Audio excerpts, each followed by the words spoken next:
Hey everyone, welcome back to Ignite Digital Marketing Podcast. My name is Leone. I'm the SVP of Healthcare Marketing. Today I'm joined by our Director of Paid Media, Ilgenfritz. And our topic of the day is a discussion about Google's move towards what I'm going to loosely call the keywordless future. And what we want to talk about today is how Cardinal is approaching testing within Google's platforms to adapt, to learn now before Google forces our hand, and to kind of lean into machine learning and AI. So what we're noticing in platform is that the future is going to look like gone are the days of traditional exact match and phrase match types.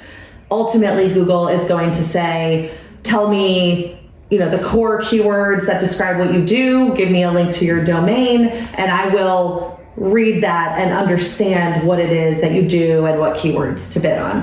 So what we want to talk about today is maybe how some of our testing of that is going and how we see Google using other signals besides just keyword to ultimately find us the conversions that we're looking for. So Evan, I guess fundamentally, kind of expand on that really broad description that I gave and just tell our listeners today what it is that we're seeing in the change or what we expect to come. Sure. So, Google has been making shifts over many years towards more smart automated systems. Historically, we had four major match types: broad match modified, phrase match, and exact match. And of course, exact being the most specific phrase, making sure the string of words goes in the right order, and then broad match and broad match modified were kind of variations of each other, doing more broader reaching searches. I'll be the first to admit that I, historically have not been a huge fan of broad match because it has been a bit unruly, right? You can put in a keyword that you think is relevant, and it will capture search terms for stuff that does not appear even remotely relevant. So this relationship is changing. Over the years, I believe last year, they eliminated broad match modified in favor of broad match modified is a bit more nuanced control of broad match, requiring certain words appear in a search query.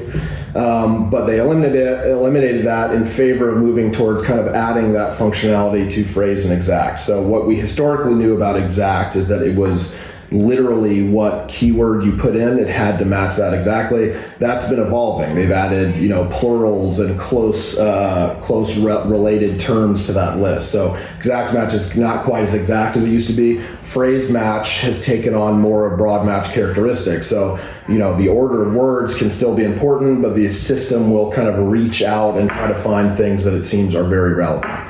So that puts broad match in an interesting realm.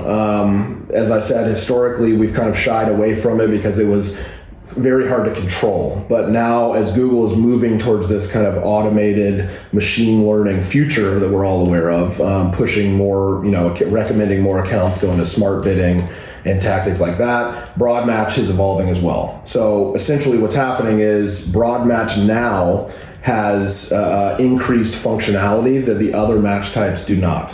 And this is a big one because right now, broad match, what it can leverage are a variety of things such as previous user search history. Have they searched things relevant to what you're offering? Proximity and other characteristics related to this person. In the realm of audiences, right? The quality of audiences. Phrase and exact do not have this at all. You can't really, in fact, overlay audiences the same as you can on search and display, but we're seeing this now in broad match. So ultimately what this means is we're kind of evolving our own understanding of the importance of broad match, and Cardinal in particular is now testing and kind of looking forward to the future here for what this improved broad match can offer. So you hear broad match, like you said, we've not historically been a fan. All the audits I've done on accounts in the past 5 years, I see broad match, it's a major red flag, but that has totally shifted. The fears of broad match, of it kind of being unruly, there are ways that now, given this kind of shift, that those can be controlled. And I think the biggest call outs for the group are going to be how to think about negative keywords And when is the right time to deploy broad match? When in kind of the smart bidding cycle, or does it make sense? And what controls have to be in place before you just go out and do this? Sure. One last thing I'll say about there's a couple big benefits in broad match. For one, a lot of accounts and clients will see that they've kind of reached a ceiling on relevant keywords, and they're kind of having trouble spending the prescribed budget, right? We've got a very nuanced, specific list of keywords, and that list is kind of hitting its ceiling on what it can offer, what we can capture, right? So broad match, the benefit already there is that broad match offers kind of a wider scope to capture and kind of opens up your available impression share. It essentially loosens the perimeter on semantics, and semantics are changing, and it allows us to adapt to those changes in the way people are typing their queries in, rather than assuming we just happen to know all the different ways. That's exactly right. It's an ongoing challenge to know exactly. You'll always be surprised in paid search about what people search and how relevant they are. You might think you know the exact phrases people would say, but what broad match kind of illuminates is that people are kind of, we're trying to find people closer to the kind of conversion point of a journey, even if they don't say the exact right phrases. So people that could be looking for information in their searches, let's say using a dental client as an example, we would always assume that exact match keyword like dentist near me is going to be much more qualified than a search like, do I need a dentist, right? Now, what broad match is doing though, using these it can use signals from your landing page, from your website, previous user behavior, all this stuff. Broad match is able to identify people searching more broadly, but they may in fact be closer to the decision point than you anticipated. So that's where it's getting us. It's opening up this ability to kind of reach broader while still prioritizing the results that are important to your account. The biggest thing you said was closer to the conversion point. And until or unless you have identified that conversion point and implemented the proper tracking mechanisms, this is not somewhere that you want to venture, right? You're not going to use broad match on maximize clicks, or you better believe everyone's searching, do I need a dentist, or should I put ice on my tooth is going to end up in your campaign, right? That's right. Talk to us about that, the necessity of conversion tracking to be successful. Yeah, there's basically a couple things. Let's talk about why you might consider doing this, trying broad match. For one, as we talked about, if you have kind of, again, using a dental group as an example, if they have very specific locations, clinics, right? You ultimately are limited by geography. You can't expand your geography to people that won't be willing to drive in to go to the clinic. So you're limited there in terms of increasing your available impression. So if your campaigns are struggling to kind of spend and scale up with you, that is a sign that it might be time to be considering broad match. Now, I'll say also that a requirement for this new broad match to use it correctly is that you have sufficient conversion history in the account, right? You should really, the old school way is still available. Just doing broad match, constantly curating the search terms and adding negatives. You can still do that. It still has the same risks as it historically has in reaching out to kind of super irrelevant searches. This new model will require smart bidding, right? So that is really what makes this work. So your account will need to have sufficient, we tend to say a campaign will want to have about, Google varies in what it recommends, but around 30 conversions a month tends to be enough volume to support kind of switching to smart bidding. That will really be necessary for this version of broad match that we're talking about, because it doesn't get the benefits I've described without smart bidding applied.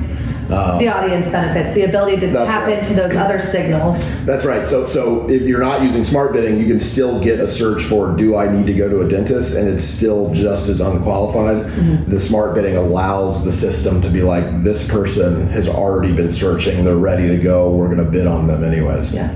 I think you had a good point you brought up, who is this right for, and scale and kind of reaching outside of what you think your typical bottom funnel keywords is definitely one of the ways to know if this is applicable. I think the other one that we should talk about is the niche audience, right? So when you're trying to use search to kind of find a needle in a needle stack, the keyword alone isn't enough to help you find them, right? So we've got an example in our current kind of management that is, let's say, a home care client. And, you know, in home care itself, there are certain limitations or certain types of customers that we're looking for.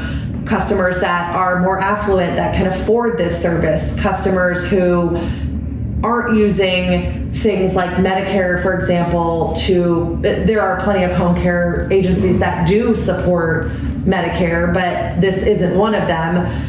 The nuance of someone searching home care near me and having those additional signals, information on their past behavior, their affluence, their proximity to the neighborhoods where people may be able to afford this, whether or not they have certain insurance types, those signals are only applicable or available if you're on something like this broad match. Yeah, that's right. I mean, what we know, especially in those kind of situations where in the medical field where they don't accept certain insurances or Medicare, Medicaid, people are not searching. That's the one thing with paid search. They are not really going to self-identify that say I need home care, but I also have Medicare. It's not going to happen. They're making a few searches per month, but nowhere near sufficient. People don't search that way. So Evan, we're talking about the necessities to deploy this properly, one of which is obviously conversions, but that not all conversions are created equal. What do we really need to have in place? Not just 30 phone calls, 30 button clicks, 30 what? What matters to ensure that we're getting the right traffic and not just more calls into your call center that are bogging down your operations team but aren't actually becoming patients? Yeah, that's a good point. When we look at this is applicable to even if you're not considering broad match, it's always better, especially in the medical field, to be trying to send signals to the system that are deeper conversions, right? So typically we see in the medical industry that there's qualifying information, right? Can they pay out of pocket? What kind of insurance do they have? There's several criteria, right? So often, even just generally only optimizing towards conversions of did they call can miss some of that qualifying information. So it's one of the hardest things in the industry to work with your client or in your agency to make sure that you're passing back as deep of conversion information as you can. Ideally, in this situation, someone has called in and has been qualified by the sales team. That's a super valuable information. That kind of really tells us that those people that did this are the ones we're looking for. So that is especially helpful when we're talking about broad match and we're saying, okay, system, we're going to give you some kind of looser terms to go after. We're going to trust you that you're going to find people that are relevant to us. That's the best thing to feed into the system is that kind of qualifying information. So the system has more things to go off of to get you the right people. And for things like, in other healthcare situations, like an online booking scenario, there is the, appointment booked, but if you can get the new patient, qualifier, for example, that just elevates the performance. It trains the AI towards the right things. That's exactly right. We've had clients come in and we've worked with them to improve, with online booking. We've, initially been limited at did they click the button to book? It's helpful, but it's nowhere near as good as did they submit the booking request, right? And did they self-select I'm a new patient on the way to doing that? That's that's really valuable information.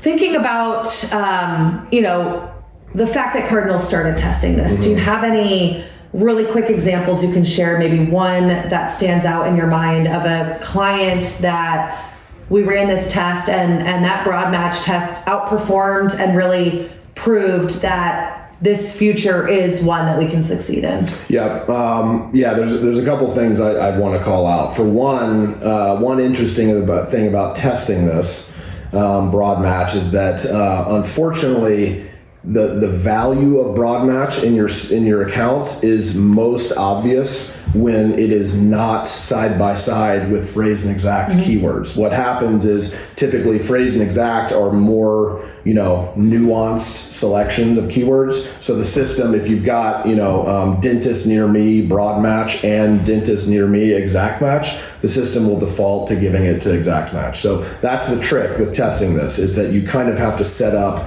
a situation where it's completely segmented so they're not kind of existing in the same realm.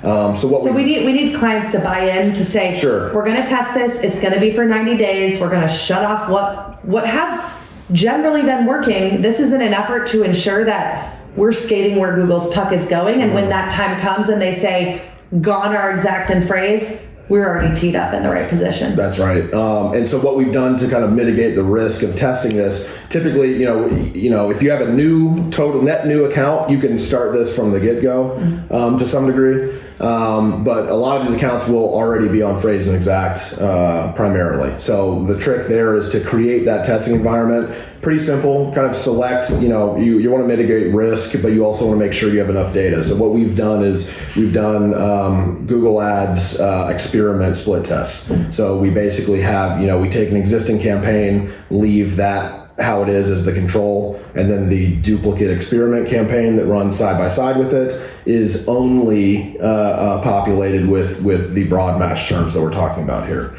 So that way, that is an environment, even in an account that you don't want to eliminate phrase and exact and just kind of cross your fingers. You can test this in an environment that does kind of cleanly segment the two. So what have we seen? We've run this across a number of accounts. There's varying degrees of success, but mostly we're in a broad match is doing better area right now. That's our learning so far. And is that both in the efficiency and volume categories, right? So it's not a drive towards efficiency, sacrifice volume. It's kind of able to accomplish That's right. both. Okay, so let's talk about the results we've seen. We've been running these tests for many months now across many different accounts and verticals. And we've seen really strong results. Universally, broad match. There's some accounts that are still learning and have not quite reached confidence, but across the board, we have seen better efficiency in the broad match test than we have seen against the original controls using phrase and exact. One example would be we have a plastic surgery group. And we've seen, every test we've run, broad match has proven, maintaining the volume, increasing overall efficiency. And that's what we want to see. We want to make sure that this is, we're able to still maintain the focus and the efficiency while also opening up the potential impression share volume by using broad match terms. It's a great success, and we're going to flip the switch and fully convert these accounts to broad match only. The things to consider here, we definitely want to make sure that we are monitoring and changing the search query reports. Any terms, over time, you're going to make sure that the keywords are in fact relevant. Anything that is not efficient, we're going to eliminate. You'll keep doing that, but broad match will be able to kind of open up that volume for you. What we've seen also, as a side note, just in terms of metrics, that's important to note, is that we've seen increased clicks, increased volume, impressions, increased conversions. Now, interestingly, the conversion rate tends to be slightly lower on the broad match terms by its broad nature. However, that the efficiency is gained there because the CPCs tend to be significantly lower with broad match. There's more searches, there's more volume. It doesn't have to be quite as competitive. So that's where we're seeing the efficiency gains. Well, of course, with that in mind, as we discussed before with conversion tracking, you want to make sure to keep an eye on quality, right? If we're giving up a little bit of room on conversion rates in favor of overall efficiency and scalability, you still need to keep an eye on quality of leads. You're gonna have to make sure that the leads you count in platform calls, forms, booked submissions for appointments, that those are effectively translating into actual appointments and revenue. But overall, this has been very promising. So for Cardinal, at least, this is part of the future. It's going to be a slow evolution. A lot of stuff in Google is changing and moving towards smart bidding, but this is 100% one of the tools we're going to be using significantly as we kind of look to scale accounts, existing accounts, as well as onboard new accounts. You heard it here first, people. This is something you should be asking your agencies, your in-house teams to consider. Consider a test. It doesn't mean it's the perfect solution for you today. If it's not, think about the steps that you can take to get to a point where you can test it, and just don't be waiting around on exact match only campaigns when Google officially terminates those match types. Evan, thank you for joining us. This has been an awesome episode of Ignite. Please like, share, comment wherever you're listening, and we'll see you guys next time.